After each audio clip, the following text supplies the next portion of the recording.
Pasa por algunos momentos de esta dificultad. La primera y más grande tiene que ver con el desconocimiento por parte de la población de cuáles son las reglas que existen.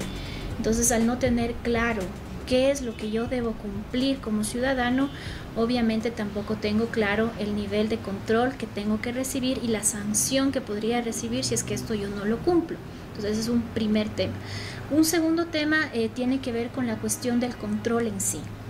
Tenemos poca infraestructura, pocos recursos a nivel en general de las autoridades competentes, y esto dificulta el trabajo de ellos en el control y en la vigilancia de cómo se están manejando este tipo de recursos. Luego, tienes dentro de lo que son los procedimientos administrativos para sanción y para vigilancia de ciertas infracciones vinculadas con el manejo de los recursos, una serie de limitaciones, ¿no?, que vienen dadas desde la misma estructura de la ley forestal. Entonces tiene ciertos huecos en el procedimiento que no permiten que uno pueda actuar de forma muy operativa y muy rápida. Ciertas prácticas que de una u otra forma han pervertido lo que es el procedimiento. Por ejemplo, una de ellas es el caso del remate de la madera, ¿no? ¿Qué es lo que ocurre? Se decomisa X cantidad de madera. Esa madera decomisada por mandato de la norma tiene que ser rematada.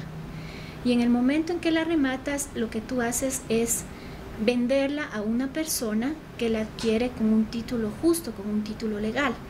Esa persona bien puede ser alguien asociado a quien cometió la infracción. Entonces, lo que estás haciendo prácticamente es una forma de blanquear la madera que fue obtenida de forma ilegal.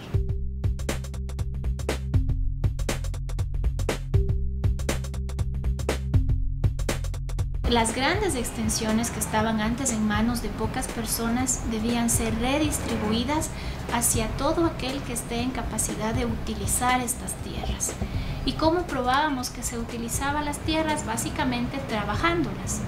La forma más simple de trabajar las tierras es por medio de la expansión de los monocultivos, ¿no? Entonces es mucho más sencillo un X de predio dedicarlo a un solo cultivo y justificar de esa forma mi trabajo sobre la tierra, ¿no? Entonces, esta justificación del trabajo es el antecedente para que, por medio del mecanismo legal, que era la ley de reforma agraria en ese entonces, se obtenga unos títulos de propiedad sobre esas tierras. El problema radica en que hasta ese momento habían tierras que por distintas características que tenían geográficas y físicas incluso no podían ser cultivables. Tenemos, por ejemplo, el caso de las cejas de montaña, tenemos el caso de ciertas laderas, de ciertas pendientes, en las que obviamente tú no puedes realizar una actividad económica per se. Pero también junto a estas tierras habían extensas zonas de bosques en las que por A o B razón no eran utilizadas de forma agrícola o agropecuaria. Entonces, ¿qué es lo que ocurrió? Muchas de las personas que querían acceder a la tierra vieron en el uso o en el aprovechamiento de esas zonas un mecanismo idóneo para ser propietarios de esas tierras.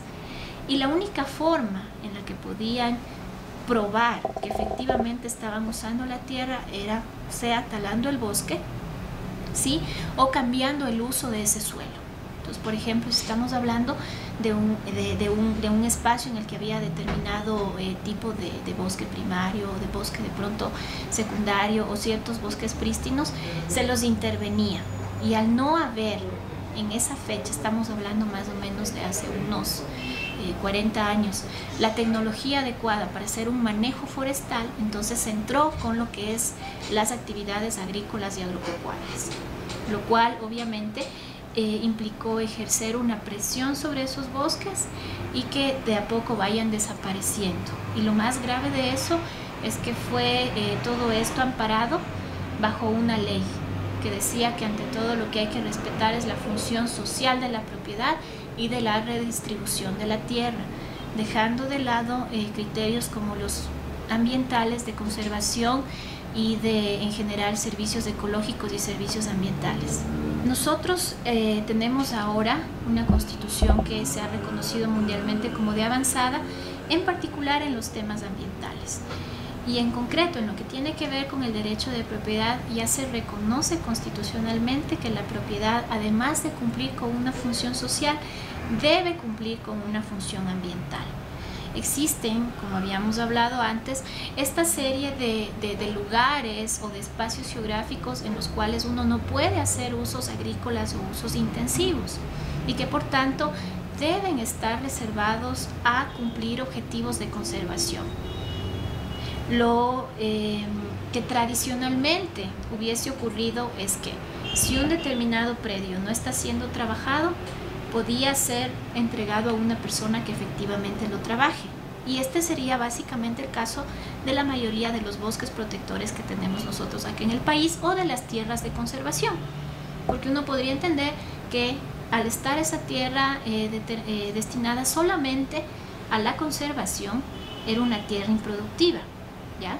Pero al momento, al reconocer que la tierra también puede cumplir una función ambiental, se reconoce que el que un determinado predio esté intacto y que esté conservando determinada especie, se esté reforestando con determinada especie o incluso se estén realizando prácticas tradicionales que no necesariamente son productivas, pero sí ligadas a temas como soberanía alimentaria, entonces están cumpliendo con funciones ambientales, con funciones sociales y con funciones ecológicas. Y en esa medida, esa propiedad estaría garantizada por el Estado y debe ser respetada también por el Estado y no entraría en la lógica de la expropiación o de la redistribución de las tierras.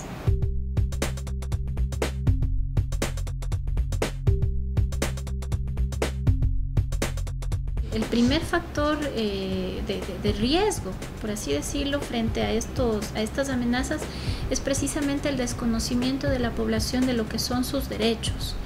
Yo me atrevería a pensar que pasa por el hecho de que nosotros le estamos desde el Estado occidental dando unas garantías occidentales a un esquema de relación con la tierra que no es el mismo que ellos están manejando, ¿ya? Entonces, para nosotros es muy importante tener el título de propiedad, ¿sí?